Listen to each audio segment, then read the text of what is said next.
So what's your take on solo queue?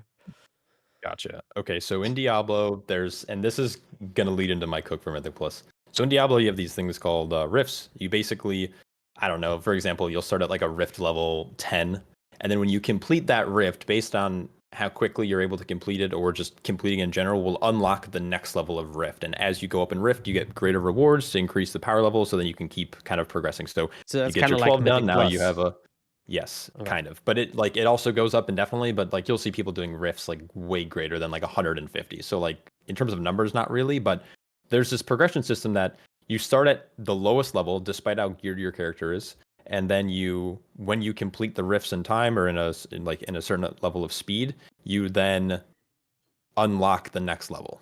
So that's kind of my cook for Mythic Plus solo queue. You have a separate system that isn't attached to the, I guess, like the what you would consider like the standard Mythic Plus like group finder now that you do now. You would basically, like the dungeon finder, you would pick a key and they all start at +2. So let's use next dungeon, I guess next season dungeons, for example. So you want to queue up for a +2 mother load. And you go in, you get grouped with like the 5 people, everyone accepts, everyone enters the key. There's a 3-minute kind of waiting room, I guess, where you're in that bubble at the start of the key, like you would see in any dungeon. Similar to like Battlegrounds too, I guess, because at the start of Battlegrounds, you have to like wait for X amount of minutes before the game starts. And so that's your time to change talents for the dungeon you're in. You can share routes if you'd like to. You can kind of talk, get cordial with the people you're running with. And then the key just starts. Like when that 3-minute timer's up or 2-minute timer or however long they feel like doing, the key starts per usual. You have your timer, you have your death counter. When you finish that key, based on if you 1, 2, or 3 chest it, now you're able to unlock and queue for the higher keys of that level. So now you can go, let's say you +3 it, you can now queue for a +5 mother load. Or if you want to like take it back down and you want to queue for other things, you can farm +4s or +3s. So now if you go into a +5 and you 2 chest it with your pug group that you just queued into, you can now do +7s. And so you keep climbing this individually. But if you're like, now I want to go do what's another dungeon? I guess the Operation Floodgate. You now have to start at a +2, so you have to time a +2, and based on the level you completed at, like if you 3-chested, that unlocks. So you progress each key individually, which then gives you score for your solo queue, like rating. And then the best part about this is that that rating will also be displayed if you queue up for like the group finder too, if you want to. If you want to make a shift to having a more coordinated group, or you want to try to find a group.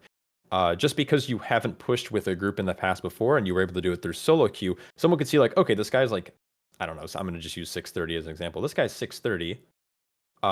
He doesn't have any IO score in the pre-made, but he's 3K in solo, which means that he's done all the keys at like a 14 or whatever. So we're going to invite him and take a chance on him because he's proven that he's been able to solo queue up to 3K as an off-meta spec or with whatever. So we're going to be able to invite him. So it might make actually it more friendly for non-meta people to get invites, because oftentimes what I feel like stops people is if you're non-meta, you're not going to get invited. Therefore, you have to do lower keys, which keeps your IO low, which won't get you invited to keys. So it has this like really weird cyclical nature that kind of eats itself almost and causes issue for a lot of players. So my solo queue system is basically a proposal where you progress each key individually. It's kind of like you queue in, and you don't need a key. You don't need to have a +2 key to solo queue up. It's a dungeon that has a modifier on it, basically. Yeah, and I like that So yeah, because this is basically going to force you to learn the dungeons, progressing them, step by step. Because we kind of mentioned that, let's say you can go get your gear from Delphs and then you feel like you're ready to jump into Mythic Plus because you have the item level gear, but you start straight from 6s and 7s and you don't know the mechanics. Now this is going to basically make you learn the dungeons when they're easy. You can see how everything is, layout in the dungeon, what are the mechanics, even if they don't hit very hard. And then once you do that, you're basically allowed to progress to the next level. And now that you know the mechanics, they're, hitting harder, but now you also know how to deal with them. So I think that's a very good take on the solo queue I system. think it solves. Yeah, I think it solves a lot of issues, right? Like it solves. Yeah. Okay, I'm a non-meta spec and I want to queue up.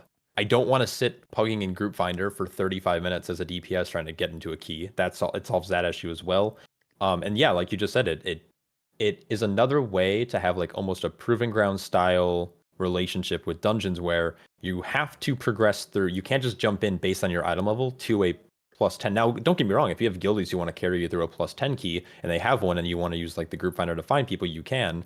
But this is a way for people to learn mechanics. They have to queue up for it to get score, and it's an alternative way for people who don't like to really interact with the group finder because there's a lot of it. I mean, there's good things about the group finder, but there's a lot of bad things about the group finder that deter players from doing Mythic Plus and partaking in a relatively fun system because they get kind of stopped. They get like bottlenecked at it pugging into keys or trying to pug into keys. Yeah, and if So I don't know. if I that I think it's good. yeah, if that solves the queue times, which is one of the biggest pain points for the LFG2, and then it makes people learn the dungeons, I think that's all benefits. They should definitely give it a shot at least, and make like a practice run or something at some point. Yeah, and Blizzard can go further too because there's a tank, and I would argue there's also a healer issue because I think DPS is Oh just yeah. more enjoyable in this game. But you can also incentivize Valor Stone or Crest Reward bonuses for people who queue up for certain key levels, kind of like how you see like LFR or Yeah. heroic dungeons even, which is at the start of the patch was this very sleeper way to make money if you were a tank or healer. I made so much money off of those augment runes from those queues, but basically they can implement that into the Mythic Plus system to incentivize more people to tank and heal. And that could be a good or bad thing if I'm being honest. Some people might just do it just for the bonuses and they might be really bad. Or it might incentivize more people to actually want to play those roles, and it could actually make queue times if anything quicker. But yeah, I don't know. I've this is something I've been kind of like thinking about for a very long time, ever since like Dragonflight Season 3 when people kind of started whispering about a solo queue system. And I like it. Yeah. I think Is it's there any negative is there in that system, are you thinking of a negative system as well, like negative points for people that leave or things like that, like they do in PvP?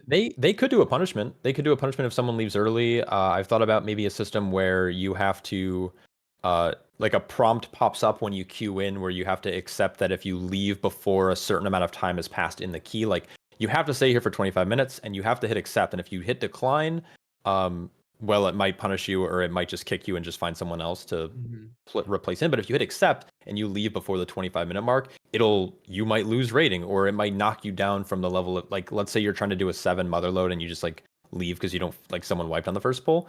Now you can only queue for a 6. So now you have to climb your way back up again. And like that could also be a way to punish people. I don't know if removing score is ever the best thing to do, but I think punishing the or just you can't queue again for 30 minutes. I don't know. Like they already have that system in play.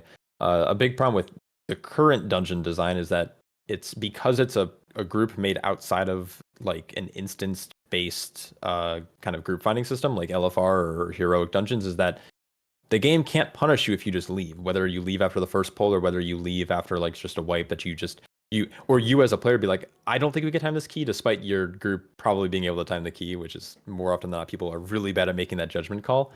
I think they could implement a system like that to deter people from leaving. And what's cool about it is you're going to see probably some insane players in that content, and you might end up playing with some like either high-rated players who are just like doing keys to farm crests quickly, or you might just be like, I've never seen a feral druid or a devastation evoker being able to do this much damage, but now I do, and I don't know. I think it's a cool way to like showcase more classes and because there's also this issue where it's like, like talking to like larger content creators could always be a bad thing because they're playing at the high end, and so like their opinions are extremely they're shifting more towards that higher end of play and like what is considered meta. So a lot of people watch them because they're good, and because they're good, they have opinions that really only relate to the top end of players. And so they're like, oh yeah, you have to play with an in-hand shaman and an og and a boomkin or whatever it might be. And so now everyone who's listening, despite their skill level, thinks that I have to play with an og, a boomkin, and an in-hand shaman in my key. And so then that obviously creates this dilemma where now people who are very good at their spec can't get into even like average keys because there's this whole issue with the meta. I remember when Og was introduced, don't even get me started. I remember queuing up for like plus 10s and people were like, Og S Priest Mage. And I'm just like, it's a 10. it's a 10 when the highest keys being done were like 27s. It's like, what are we doing? And so I think it solves a lot of that. Don't get me wrong, there's like an issue of when you are in a queue like that, you really can't partake in any other type of content because it'll remove you from the queue or pause your queue, or like you can't like queue up for other content essentially because you're stuck in that group finder instance. I don't know what it's technically called, but you're kind of in like limbo. Like that's one downside I could think of, but outside of that, like I think Blizzard has a little bit more agency to punish people in that system. So I think it might help reduce toxicity because people can be punished. Where it's hard to recognize people who are being toxic now because I've left keys. I generally don't, but I've left keys that are going horribly south. Don't get me wrong. I generally will be like, hey, I'm going to do one more pull on this boss. If we can't figure it out, I'm going to leave. Yeah. or hey, we're 58 minutes into the Scrim Patrol. I think I need to go to bed, you know? But there are people who actively just leave keys as soon as they wipe on the first pull because it didn't go the way that they wanted it to, and that's horrible. Yeah. And I think a solo queue system like this could fix it. And I think very easy solution is if things start to go south and you're still not at that 25-minute mark or whatever when you can leave, they can just implement like a vote. Hey, can we mark this key as completed? And if Mhm. everybody votes yes, then you can just leave. If not, you committed your Yeah. 25 minutes and you have to stay for that long. Yep. So it's like stay for 25 and then like, yeah, similar.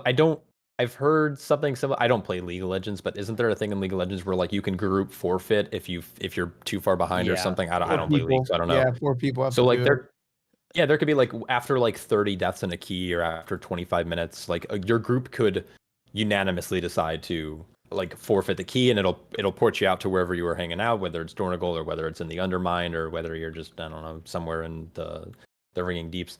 But basically, yeah, I think Blizzard's agency there could be pretty good, and I'd be very excited to see a system like this